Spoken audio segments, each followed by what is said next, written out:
Now I have joining me a lawyer, Ufeli, for more perspectives to this. Good to have you join us. Thank you. So the INEC chairman is now asking for priority attention to be given to electoral offences. I just want to get your reaction to that and how that ties in to having a better electoral process.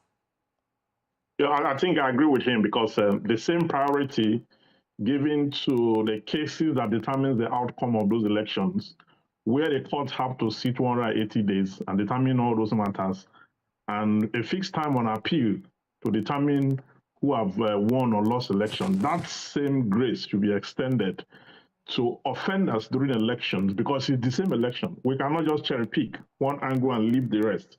Okay, look at how long it took to prosecute the man that was just convicted, I think in Akwa Ibom State or thereabouts. How long it took. You know, we've had one election in between.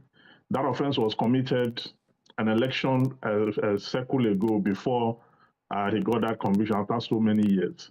So if we want to reform the political process in Nigeria and we're serious about it, there is a need to, create that special court to determine how far we can go. I know there are people who will argue that there are too many special courts in the country, but that is not the issue. What is important is that the objective is well driven and is well propagated. When we have that, definitely when we start to have convictions, okay, on offenders, I mean, because we've not really had convictions apart from this one and maybe one or two there. People are not really serious about prosecuting electoral offenders. It was in this country that someone declared another candidate a winner of the election when the election was still pending. I mean, what has come out of it? I mean, have the police been able to do anything substantial? Mr. Ufeli, you mentioned one of the areas I wanted to touch on because a lot of people are asking for a lot of special courts for a lot of issues.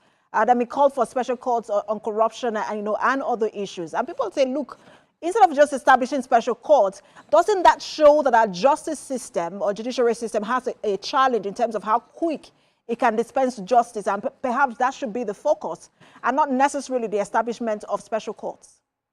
That is general knowledge. The judicial system have a challenge. It's general knowledge. We're saying that pending when that challenge, is confronted. Because, I mean, is the country really ready to confront that challenge in a whole scale? Because what we should be talking about is to expand the court, recruit more judges, expand the entire stratosphere, so that you can have enough court, enough judges. The reason you have delay, you have fewer courts, you have a lot of offenses, and you have congestion both in the prison and in the courtroom. Okay, so when you open it up, but are we ready for that? Can we bear the cost now? If we're not ready for that, then the next solution would be to have the special court. You understand? I mean, these special courts will now stay in the gap, okay? When we started to stay in the gap in between when we are ready to fully expand the judicial system. We cannot just leave things the way they are because the country is not ready to have that expansion. There must be some measures, some baby steps, okay? Because we have seen that, I mean, to get a person convicted on an electoral matter based on the one that just happened, it took over 6 years or thereabout. That's because it is in a regular court where you have all kinds of matters together with the land matters and different kind of matters. And when election comes, most of those matters will be kept in abeyance until election is over.